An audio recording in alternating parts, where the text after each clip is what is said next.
गत वित्तीय वर्ष की तुलना में चालू वित्तीय वर्ष में वायुयान द्वारा यात्रा करने वाले यात्रियों की संख्या में 19.2% की वृद्धि हुई है। हवाई कनेक्टिविटी के लिए चयनित एयरपोर्ट्स तथा अलीगढ़, आजमगढ़, मुरादाबाद, श्रावस्ती तथा चित्रकूट को विकसित किया जा चुका है तथा म्योरपुर, सोनभद्र व सरसावा, सहारनपुर एयरपोर्ट्स का विकास कार्य प्रशस्त है। अयोध्या में महर्षि वाल्मीकि अंतर्राष्ट्रीय हवाई अड्डा, अयोध्या धाम का विकास कराया गया है।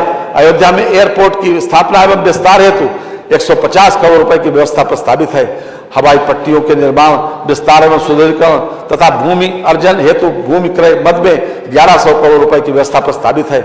जनपद गौतम बुद्ध नगर के जेवर में अंतर्राष्ट्रीय एयरपोर्ट की स्थापना कार्य एवं भूमि क्रय हेतु 1150 करोड़ रुपए की व्यवस्था प्रस्तावित है। ऊर्जा वर्ष 2023-24 में अप्रैल से दिसंबर तक जनपद मुख्यालय पर 24 घंटे, तहसील मुख्यालय पर 21.34 घंटे तथा ग्रामीण क्षेत्र में 18.09 घंटे विद्युत आपूर्ति की गई।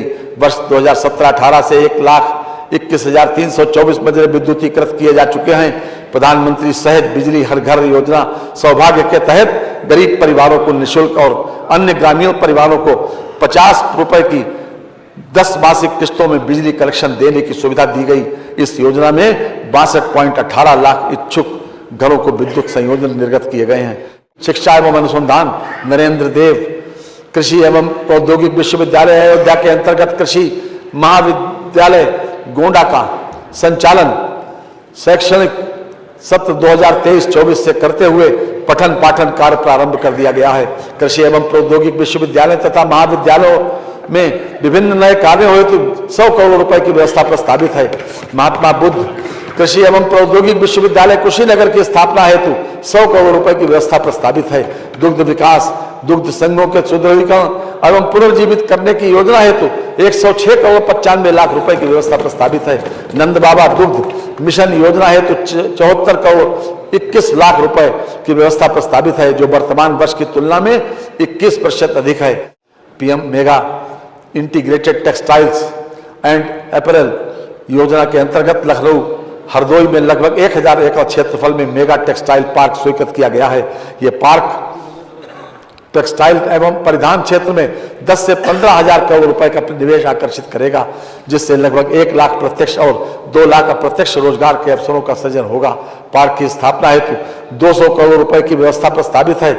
जनपद वाराणसी में National Institute of Fashion Technology NIFT की स्थापना के लिए भूमि क्रय हेतु 150 करोड़ रुपए का बजट प्रस्तावित है। खादी एवं ग्राम उद्योग पंडित दीनदयाल उपाध्याय ग्राम उद्योग रोजगार योजना के अंतर्गत लाभार्थियों को ब्याज उत्पादन की सुविधा 3 वर्षों तक दिए जाने का प्रावधान है। योजना हेतु 14 करोड़ रुपए की व्यवस्था प्रस्तावित है। खादी एवं ग्राम उद्योग विकास तथा सतत रोजगार प्रोत्साहन नीति के अंतर्गत 15 करोड़ 75 लाख की व्यवस्था प्रस्तावित है। प्रदेश में माटी कला के परंपरागत कारीगरों को रोजगार से जोड़ने हेतु माटी कला समन्वित विकास कार्यक्रम के लिए 11 करोड़ 25 लाख रुपए की व्यवस्था प्रस्तावित है। आईटी एवं electronics Uttar Pradesh data centre नीति 2021 के अंतर्गत 3 अत्याधुनिक निजी डाटा सेंटर पार्क्स विकसित करने तथा राज्य में 250 मेगावाट डाटा सेंटर उद्योग का विकास किए जाने का लक्ष्य था। नीति को अधिक युक्त संगत बनाते हुए 8 डेटा सेंटर स्थापित किए जाने का लक्ष्य रखा गया है, जिसमें प्रदेश में 30,000 करोड़ रुपए के अनुमानित निवेश से 900 मेगावाट क्षमता के सृजन का लक्ष्य रखा गया है। उत्तर प्रदेश इलेक्ट्रॉनिक्स विनिर्माण नीति 2017 के तहत 20,000 करोड़ रुपए से अधिक निवेश का लक्ष्य प्राप्त किया गया तथा लगभग 3 लाख रोजगार सृजित हुए हैं। सरकार द्वारा अधिसूचित नई इलेक्ट्रॉनिक्स विनिर्माण नीति 2020 के अंतर्गत 40,000 करोड़ रुपए का निवेश आकर्षित करने तथा राज्य में 3 सेंटर ऑफ एक्सीलेंस की स्थापना किए जाने का लक्ष्य है। ग्लोबल इन्वेस्टर्स समिट 2023 में इलेक्ट्रॉनिक्स विनिर्माण क्षेत्र के 210 संभावित निवेशकों से लगभग 3867 करोड़ रुपए के निवेश और लगभग 2.15 लाख व्यक्तियों के हेतु रोजगार संभावनाओं युक्त अभिरुचियां प्राप्त हुई हैं। बेसिक शिक्षा छात्र छात्राओं के लिए यूनिफॉर्म, स्वेटर, स्कूल बैग, जूता मोजा एवं स्टेशनरी उपलब्ध कराने के लिए क्रय प्रक्रिया को बंद करते हुए डीबीटी के माध्यम से 1200 रुपए प्रति बच्चे की दर से धनराशि सीधे अभिभावकों के खाते में स्थानांतरित की जा रही है।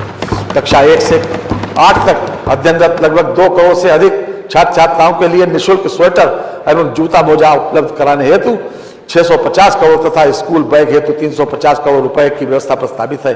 अलाभित समूह एवं दुर्बल वर्ग के 2 लाख से अधिक बच्चों को वित्तीय वर्ष 2024-25 में प्रवेश दिलाए जाने का लक्ष्य है, जिस हेतु 255 करोड़ रुपए की व्यवस्था प्रस्तावित है। ऑपरेशन कायाकल्प के अंतर्गत वित्तीय वर्ष 2024-25 में 1000 करोड़ रुपए की व्यवस्था प्रस्तावित है। वित्तीय वर्ष 2023-24 में 300 करोड़ रुपए से ग्राम पंचायत एवं वार्ड स्तर पर डिजिटल लाइब्रेरी की स्थापना कराई जा रही है, जिसके लिए वित्तीय वर्ष 2024-25 में 498 करोड़ रुपए की बजट व्यवस्था है। बनटांगिया गांव में 36 प्राथमिक विद्यालयों के संचालन हेतु 144 पद सृजित किए गए हैं।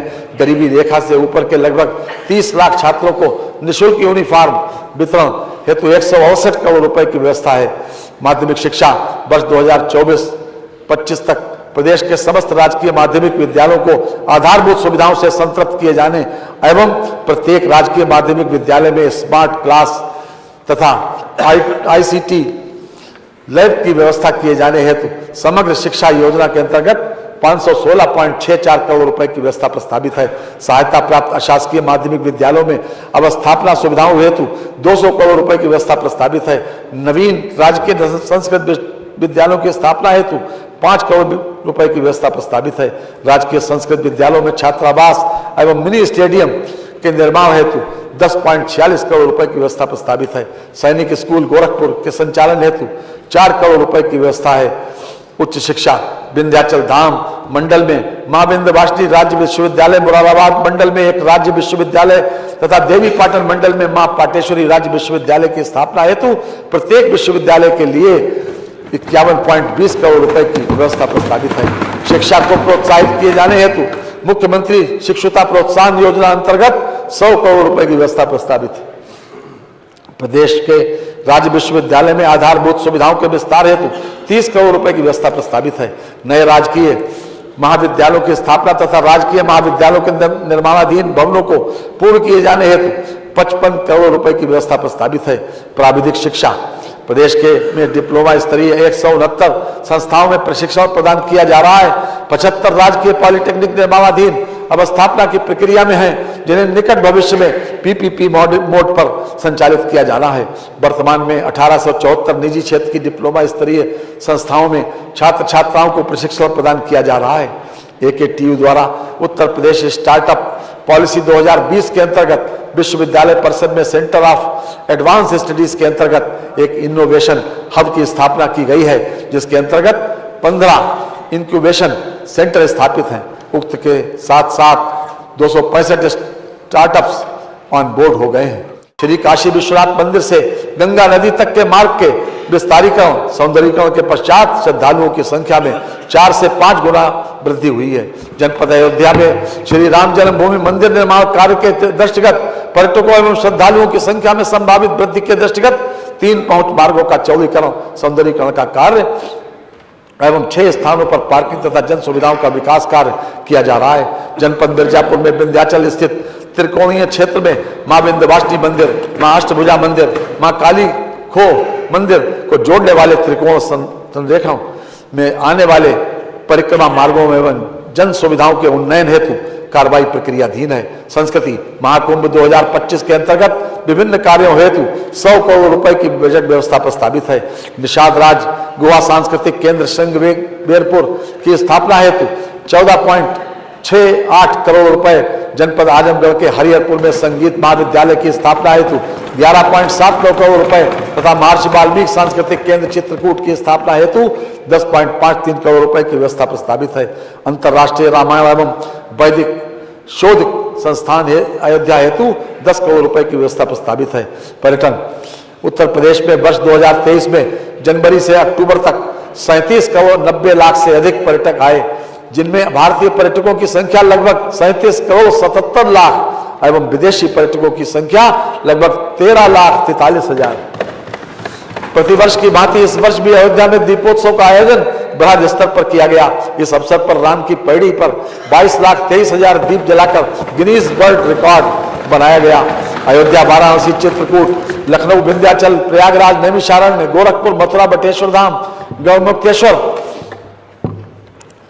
शुक्र तीर्थ धाम, मां शाकुंभरी देवी सारनाथ एवं अन्य महत्वपूर्ण पर्यटन स्थलों का पर्यटन विकास एवं सौंदर्यीकरण के कार्य कराए जा रहे हैं। मुख्यमंत्री पर्यटन विकास सहभागिता योजना के अंतर्गत उत्तर प्रदेश के प्रत्येक विधानसभा क्षेत्र में एक पर्यटन स्थल को विकसित किए जाने की योजना है।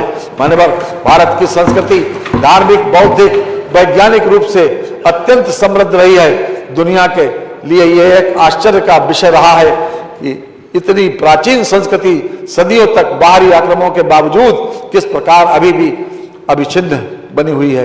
ये उनके लिए आश्चर्य का विषय हो सकता है, परंतु हमारे लिए ये एक जीवन शैली है। पूर्ववर्ती सरकारों ने हमारे सांस्कृतिक धरोहरों की अनदेखी की, परंतु माननीय प्रधानमंत्री जी और माननीय मुख्यमंत्री जी के नेतृत्व में हमारी सांस्कृतिक धारा अधिक प्रवाहमयी हो रही है। बहुत चर्चित है मान्यवर, यूनान, मिस्र, रोमा सब मिट गए जहां से, अब तक मगर है बाकी नामो निशा हमारा।